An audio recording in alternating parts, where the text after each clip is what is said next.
The freezing rain felt like broken glass against Clara's face.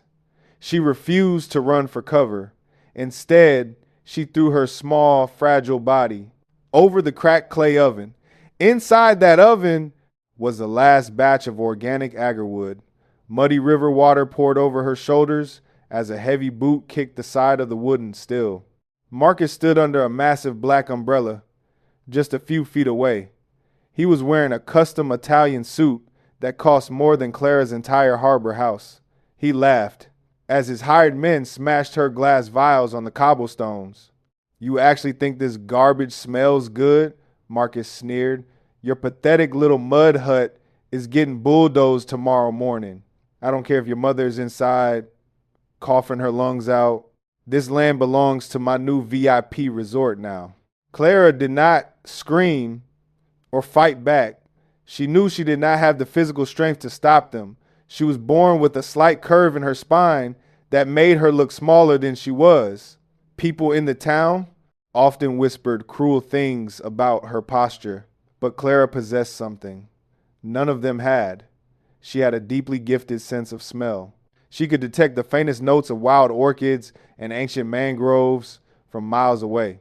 For years, she had used this gift to distill the purest agarwood oil in the region. It was not just a perfume to her, it was a vital medicine. The warm, earthy scent was the only thing that eased her mother's chronic respiratory pain. She also gave it away to the local orphanage because the aroma helped calm children who suffered from severe anxiety. But Marcus saw no value in healing. He only saw a prime waterfront real estate opportunity. He wanted to wipe out the traditional harbor and replace it with a luxury artificial lotus pond for the elite. To him, Clara was just a deformed beggar standing in the way of progress. One of his thugs grabbed a bucket of toxic runoff water from the nearby chemical plant. He dumped it straight into Clara's cooling tank. The delicate scent of the agarwood was instantly ruined by the stench of sulfur and decay. Clara gasped as the toxic water splashed onto her bare hands. "Sign the paper, you freak," Marcus yelled over the thunder. "Take the $1,000 and disappear before my excavators bury you alive." He threw a crumpled legal document into the mud right at her feet. Then he turned and walked back to his running luxury SUV. The thugs followed him, leaving Clara completely alone in the freezing downpour. She knelt in the mud and picked up a single piece of shattered glass. Her hands were shaking uncontrollably from the cold. She looked back at the small wooden house where her mother was sleeping. If she lost this land, they would have nowhere to go. Her mother would not survive a week on the streets. Clara began to dig through the contaminated mud with her bare hands. She was desperately trying to salvage any unbroken pieces of dried agarwood.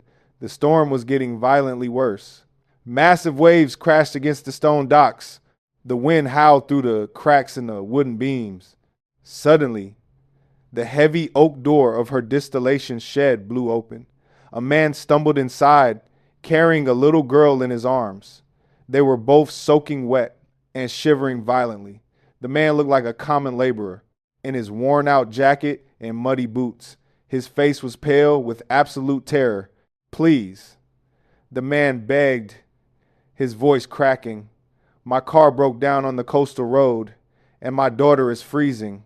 We just need shelter for a few minutes." Clara did not hesitate for a single second. She completely forgot about her ruined business and her bleeding hands. She rushed over and helped the man pull the heavy door shut against the wind. The little girl was about 7 years old.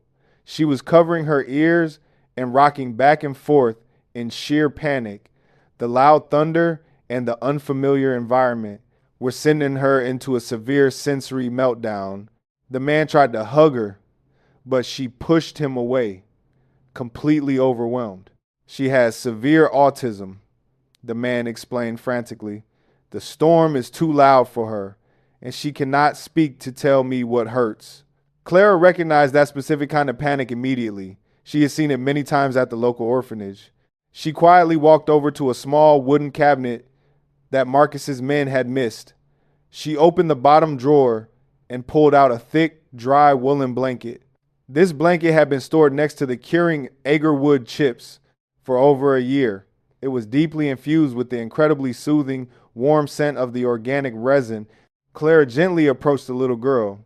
She did not make sudden movements or force eye contact.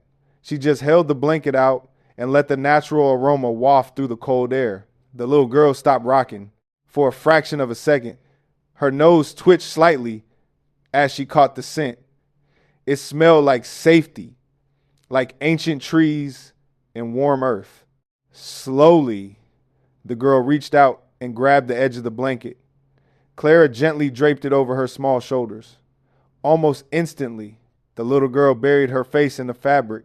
Her chaotic breathing began to slow down. The overwhelming sensory input of the storm was blocked out by the grounding scent of the agarwood. Within 2 minutes, she was resting her head quietly against her father's chest. The man looked at Clara with absolute shock and profound gratitude. He had spent millions on the best doctors in the world, yet a stranger in a mud hut had just calmed his daughter in seconds. "Thank you," he whispered, his eyes welling up with tears. "I am Henry. What is that beautiful smell?" "It is just a traditional remedy," Clara said softly, offering them her last bowl of warm herbal soup. She did not mention that her entire livelihood had just been destroyed. She just sat near the embers of the fire to keep them warm. Henry took the soup and looked around the shed. He noticed the smashed vials, the toxic water dumped in the tanks, and the legal threat lying in the mud. His eyes narrowed as he assessed the situation. Henry was not just a stranded laborer. He quietly reached into his pocket and turned on the recording function of his phone. He watched Clara carefully bandage her bleeding fingers with a torn piece of cloth. She never once complained about her own pain. She just kept checking the fire to make sure Henry and his daughter were warm. The wind outside continued to roar, threatening to tear the roof off the ancient building. "Who did this to your equipment?" Henry asked quietly. Clara shook her head and looked down at her scarred hands. "A developer named Marcus. He wants to build a luxury resort here. He says people like me do not belong in his perfect world." Henry looked at the crumpled contract on the floor. He recognized the logo of Marcus's real estate company instantly. A very cold, dangerous look flashed across Henry's eyes, but he quickly hid it. He spent the rest of the night sitting quietly in the corner. He watched this incredible young woman tirelessly tend to her sick mother in the next room while protecting complete strangers. He knew exactly what he had to do when the sun came up. The storm did not let up. Around 3 in the morning, the ancient wooden beams of the harbor house began to groan under the sheer, unforgiving force of the wind. The river had swelled dangerously past the stone docks. Freezing black water was now creeping up the steps toward the front porch. Henry's daughter had finally fallen into a deep, peaceful sleep, securely wrapped in the agarwood-infused blanket. Clara was still awake. She sat by the fading embers of the fire, using a small, rusted knife to painstakingly scrape the toxic mud off the few remaining chips of organic resin. Her hands were covered in deep cuts, and her fingers were numb from the cold. But she refused to stop. Suddenly, a massive surge of tidal water smashed against the side of the distillation shed. The entire eastern wall splintered with a deafening crack. A heavy support beam collapsed, knocking the heavy oak door wide open. The freezing river water rushed in violently, turning the floor into a chaotic, swirling mess, pulling everything toward the deep, turbulent harbor.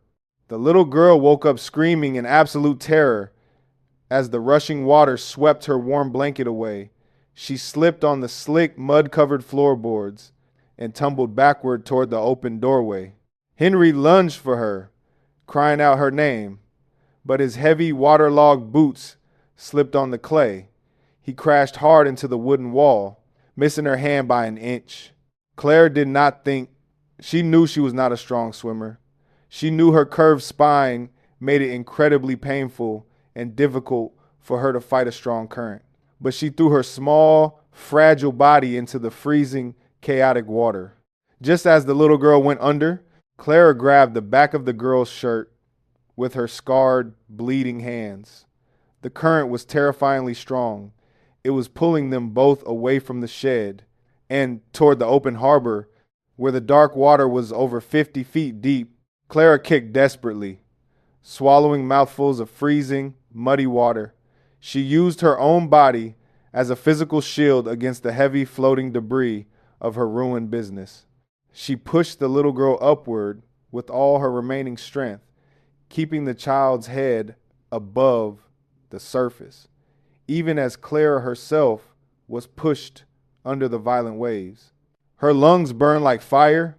Her arms felt like they were tearing out of their sockets. Just as her grip finally started to slip, a strong, desperate hand grabbed her collar. Henry roared with effort as he hauled them both out of the water and onto the solid, higher stone of the main dock. Clara collapsed onto the cold, unforgiving stones. She was coughing up river water and gasping violently for air. She was completely exhausted, her tiny body trembling so hard her teeth chattered uncontrollably. But she immediately reached out, pulling the crying little girl tightly into her arms, shielding her face from the biting wind. Henry fell to his knees beside them in the mud. He wrapped his arms around both of them, his heart pounding so hard it physically hurt. He looked closely at Clara, this frail, injured, marginalized woman who had just lost her entire livelihood to a greedy tyrant, had risked her own life without a single second of hesitation to save a stranger's child. The storm finally broke, just as the sun began to rise over the harbor. The harsh morning light revealed the absolute devastation of Clara's home and her precious distillation equipment. But there was no time to process the heartbreaking damage. The heavy, aggressive, terrifying roar of industrial diesel engines echoed down the cobblestone street. 3 massive yellow bulldozers rolled right up to the property line, their exhaust pipes blowing thick black smoke into the crisp morning air. Marcus stepped out of his luxury custom-ordered SUV. He was wearing a brand new designer coat and holding a steaming cup of expensive artisan coffee. He looked incredibly smug and victorious. He was talking loudly on his phone, purposely making sure everyone around him could hear his conversation. Yes, the site is being cleared as we speak. Marcus laughed arrogantly into the phone. The Global Biohealth Foundation is sending their supreme chairman to inspect the harbor personally today. Once he sees the clean slate, he will sign the $50 million investment. I am going to be the absolute most powerful developer in this entire state. Marcus hung up the phone and glared at Clara with pure disgust. She was standing on the porch, her clothes still damp from the river, her hands wrapped in bloody bandages, bravely blocking the door to where her sick mother was resting. "I told you yesterday, you pathetic little freak," Marcus shouted over the sound of the engines. "Your time is up. Flatten the shed." Marcus ordered the lead bulldozer operator, and if she doesn't move, push the entire house into the river with her mother inside. The massive rust-covered steel blade of the bulldozer lowered to the ground and lurched forward with a sickening crunch. Clara did not step back. She stood tall, closed her eyes, and braced for the fatal impact. "Turn off that engine right now." A deep, booming, terrifying voice echoed across the ruined yard. Marcus turned around, highly annoyed. Henry stepped out from the shadows of the broken distillation shed. He was still wearing his muddy, torn laborer clothes. His hair was completely disheveled from the storm and the near-drowning experience. But the way he stood had completely changed. He no longer looked like a terrified, stranded worker looking for a handout. He radiated a terrifying, overwhelming, quiet authority that made the air feel heavy. Marcus sneered at him, looking him up and down. "Who the hell are you?" Marcus mocked loudly. "Another homeless harbor rat looking for a few dollars? Get out of here, before I have my men beat you down and arrest you for trespassing on my private property." Henry did not blink. He calmly pulled his high-end smartphone from his pocket. He pressed play. The crystal clear infrared video played at maximum volume. Through the phone's speakers, it showed exactly what happened the night before. It showed Marcus's thugs dumping the toxic chemical water directly into the organic agarwood curing tanks. It clearly captured Marcus's own voice threatening to bury Clara alive, using vile slurs and openly admitting to illegal corporate intimidation. The color instantly drained from Marcus's face. "Where did you get that?" Marcus stammered, his hands shaking as he took a nervous step back. "Give me that phone right now." Henry completely ignored the pathetic demand. He dialed a secured number and put the phone on speaker for everyone to hear. "Legal department, how can I assist you, sir?" A crisp, highly professional voice answered immediately. "This is Chairman Vance," Henry said coldly. His eyes locked onto Marcus. "Cancel the $50 million harbor development contract immediately. Initiate a full criminal and financial investigation into Marcus Holdings for severe environmental terrorism, corporate extortion, and the aggravated assault of a disabled citizen.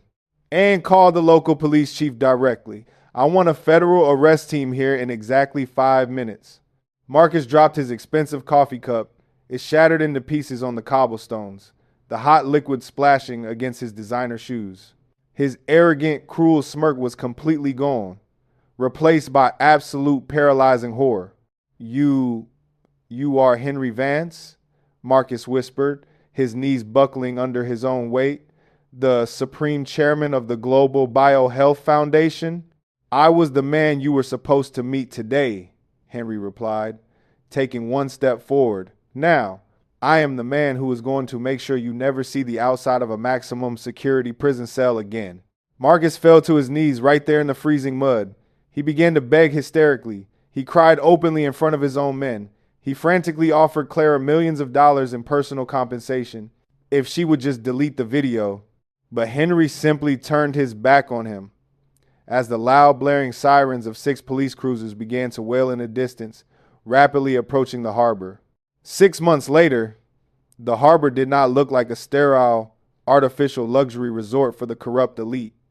It had been completely, beautifully transformed into the Clara Vance International Botanical Reserve. Henry had personally purchased the entire coastline and placed it under a permanent, unbreakable protective trust. Clara's mother was receiving the absolute best respiratory medical care in the world and was happily walking around the blooming gardens every single morning. Clara was no longer the bullied outcast of the town. She was the highly respected lead director of the massive research facility, using her incredibly gifted sense of smell to develop natural, organic therapies for children dealing with severe neurological trauma. And every afternoon, Henry's daughter would run through the ancient mangrove trees, laughing out loud. She was completely free of her severe anxiety, holding tightly to the warm, soothing, protective scent of her new mother's agarwood. Life has a profound way of testing our absolute core. Sometimes the darkest, most terrifying storms are simply meant to wash away the cruel and the greedy. But a golden character, forged in the fires of true bravery, genuine sacrifice, and absolute selflessness, will always outlast the storm and rise to the top. If you firmly believe that quiet courage and a pure heart will always defeat loud corruption and greed, subscribe to the channel today. Keep your heart warm, and never let the cruel world tell you your kindness is a weakness.